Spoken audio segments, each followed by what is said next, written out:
জানিয়ে দিব এই মুহূর্তে হাতে পাওয়া গুরুত্বপূর্ণ আপডেট সংবাদের শিরোনাম। শুরুতেই থাকছে শেখ হাসিনার সঙ্গে মোদির লং ড্রাইভের ছবিটি সম্পাদিত। এবারে জানিয়ে দিব ক্ষমতার লাঠি হবে না পুলিশ। রাষ্ট্রীয় বাহিনী পুলিশকে ক্ষমতাসীন কোনো দলের লাঠিয়াল বাহিনীতে পরিণত করা যাবে না। পুলিশের দায়িত্বরত সদস্যরা কোনো রাজনৈতিক কর্মসূচিতে অংশ নিতে পারবে না। এবারে জানিয়ে দিব দেশে ফের ভূমিকম্প অনুভূত।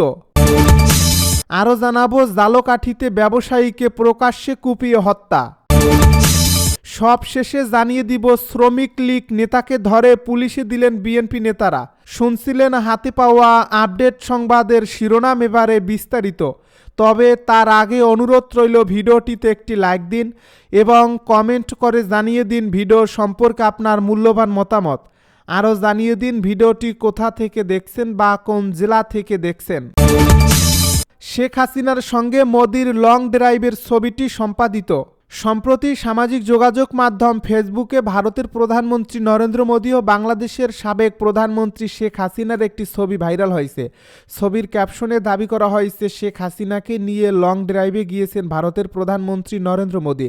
সোমবার এ বিষয়ে একটি প্রতিবেদন প্রকাশ করে বাংলাদেশের ফ্যাক্ট চেকিং বা তথ্য যাচাইকারী প্রতিষ্ঠান রিউমার স্ক্যানার। তাদের অনুসন্ধানে উঠে আসে শেখ হাসিনার সঙ্গে মোদির লং ড্রাইভের দাবিতে প্রচারিত ছবিটি এডিটেড বা সম্পাদিত। রিউমার স্ক্যানার টিমের অনুসন্ধানে জানা যায় প্রচারিত এই ছবিটি শেখ হাসিনার সাথে মোদির লং ড্রাইভের ছবি নয়, বরং 2009 সালে সুইডেনের লুন্ড বিশ্ববিদ্যালয়ের অ্যাসোসিয়েশন অব ফরেন অ্যাফেয়ার্স আয়োজিত একটি সেমিনারে শেখ হাসিনা বক্তৃতা দিতে যাওয়ার সময়ের ছবি। এ বিষয়ে অনুসন্ধানে প্রচারিত পোস্টগুলো পর্যবেক্ষণ করলে তাতে কোনো নির্ভরযোগ্য তথ্য প্রমাণ পাওয়া যায়নি। ছবিটি রিভার্স ইমেজ সার্চ করলেও বিষয়টির সত্যতার সপক্ষে কোনো নির্ভরযোগ্য তথ্য প্রমাণ পাওয়া যায়নি। এ প্রতিবেদনটির সঙ্গে সংযুক্ত যে ছবি রয়েছে সেটির সঙ্গে আলোচিত ছবিটির মধ্যে শুধু মোদির ছবি ছাড়া বাকি সব কিছুর হুবহু মিল পাওয়া যায়, যা থেকে বোঝা যায় যে উক্ত ছবিতে নরেন্দ্র মোদির ছবি ডিজিটাল প্রযুক্তির সহায়তায় সম্পাদনার সাহায্যে যুক্ত করা হয়েছে। এ প্রতিবেদনটিতে বলা হয়েছে বাংলাদেশের প্রধানমন্ত্রী শেখ হাসিনা 2009 সালের 19 ডিসেম্বর সুইডেনের লুন্ড বিশ্ববিদ্যালয় ভ্রমণ করেছেন। 2009 সালের 7 থেকে 19 ডিসেম্বরে পার্শ্ববর্তী ডেনমার্কের কোপেনহেগেনে অনুষ্ঠিত হওয়া ইউএন ক্লাইমেট চেঞ্জ কনফারেন্সে শেখ হাসিনা একজন গুরুত্বপূর্ণ অংশগ্রহণকারী ছিলেন। এই সম্মেলনের সঙ্গে সংযুক্তভাবে তিনি লার্স এক লুন্ড এবং মশিউর রহমানের লুন্ড বিশ্ববিদ্যালয় পরিদর্শনের আমন্ত্রণ গ্রহণ করেছিলেন, যেখানে তিনি বাংলাদেশে জলবায়ু পরিবর্তন চ্যালেঞ্জ মোকাবিলা বিষয়ে একটি জনসম্মুখ বক্তৃতা প্রদান করেন।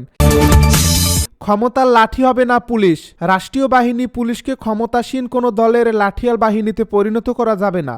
পুলিশের দায়িত্বরত সদস্যরা কোনো রাজনৈতিক কর্মসূচিতে অংশ নিতে পারবে না। একই সঙ্গে বিরোধী মতের উপর অতিরিক্ত বল প্রয়োগ করা যাবে না। গঠন করা হবে জাতীয় পুলিশ কমিশন বা ন্যাশনাল পুলিশ কমিশন। এই এনপিসি জবাবদিহি করবে সংসদীয় স্থায়ী কমিটির কাছে। পাশাপাশি পুলিশের নিয়োগ পদ্ধতি ও সংস্কারের সুপারিশ থাকছে। এমন সব সুপারিশ ও প্রস্তাব রেখে আগামী 15 জানুয়ারি প্রধান উপদেষ্টা ডক্টর মুহম্মদ ইউনূসের কাছে প্রতিবেদন জমা দেবে অন্তর্বর্তীকালীন সরকার গঠিত পুলিশ সংস্কার কমিশন। কমিশনের একাধিক সদস্য কালবেলাকে বিষয়টি নিশ্চিত করেছেন। এ বিষয়ে জানতে চাইলে কমিশনের চেয়ারম্যান সফর রাজ হোসেন কালবেলাকে বলেন, প্রাণহানি এড়াতে ইউরোপীয় দেশগুলোতে পুলিশের জন্য নির্ধারিত কিছু মানদণ্ড আছে। ওইসব মানদণ্ড অনুযায়ী প্রাণঘাতী নয়, শুধু এমন অস্ত্র পুলিশকে দিতে সুপারিশ করা হচ্ছে জুলাই গণ অভ্যুত্থানের প্রাণহানির মতো আর যেন ট্র্যাজেডি না হয়, সেজন্য পুলিশকে প্রাণঘাতী অস্ত্র ব্যবহার বন্ধ করা তাদের মূল লক্ষ্য।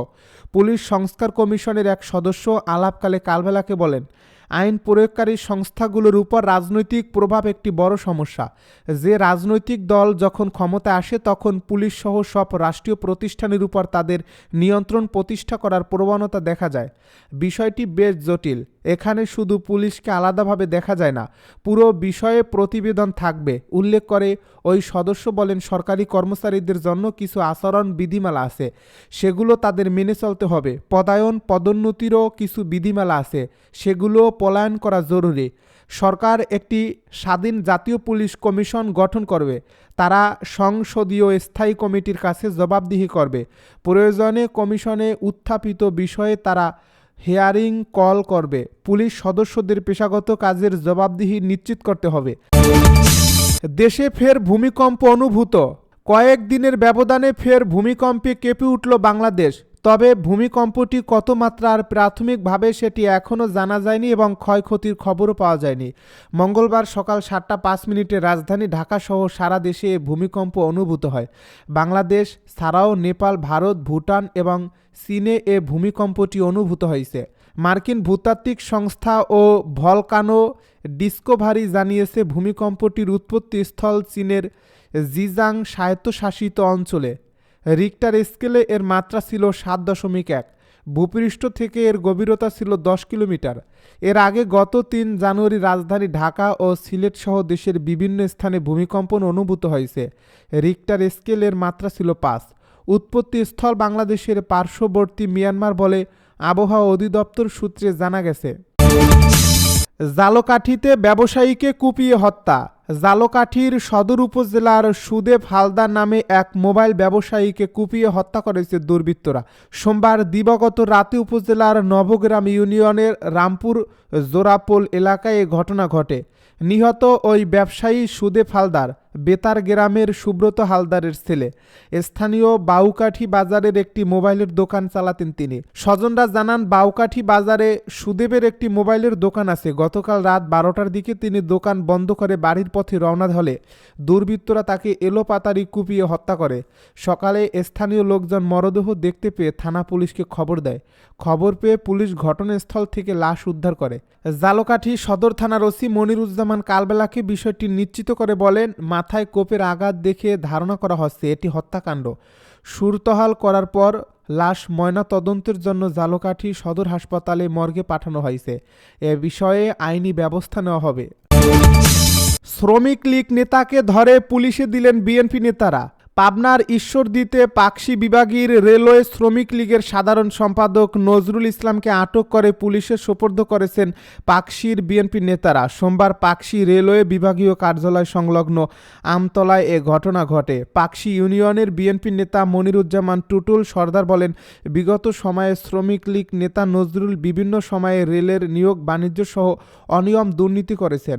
দলীয় প্রভাব খাটিয়ে পাকশীতে বিএনপিকে কোনো অনুষ্ঠান করতে দেয়নি, এমনকি জাতীয় দিবস পালনেও বাধা দিয়ে আমাদের আয়োজন ভণ্ডুল করেছেন। তিনি আরও বলেন, দেশের রাজনৈতিক পট পরিবর্তনের পরও তিনি পাকশী রেলওয়ে অফিসে দাপট দেখিয়ে চলছিলেন। গত সোমবার এমনই এক ঘটনাক্রমে বিক্ষুব্ধ নেতাকর্মীরা তাকে আটক করে পুলিশে ধরিয়ে দিয়েছে। ঈশ্বরদী থানার পরিদর্শক মনিরুল ইসলাম কালবেলাকে বিষয়টি নিশ্চিত করে বলেন, পাকশী আমতলা এলাকায় নজরুল ইসলামকে আটক করে স্থানীয়রা পুলিশে খবর দিলে পুলিশ তাকে গ্রেপ্তার করে। বৈষম্য বিরোধী ছাত্র আন্দোলনে হামলার ঘটনায় করা মামলায় তাকে গ্রেপ্তার দেখিয়ে আদালতে পাঠানো হয়েছে।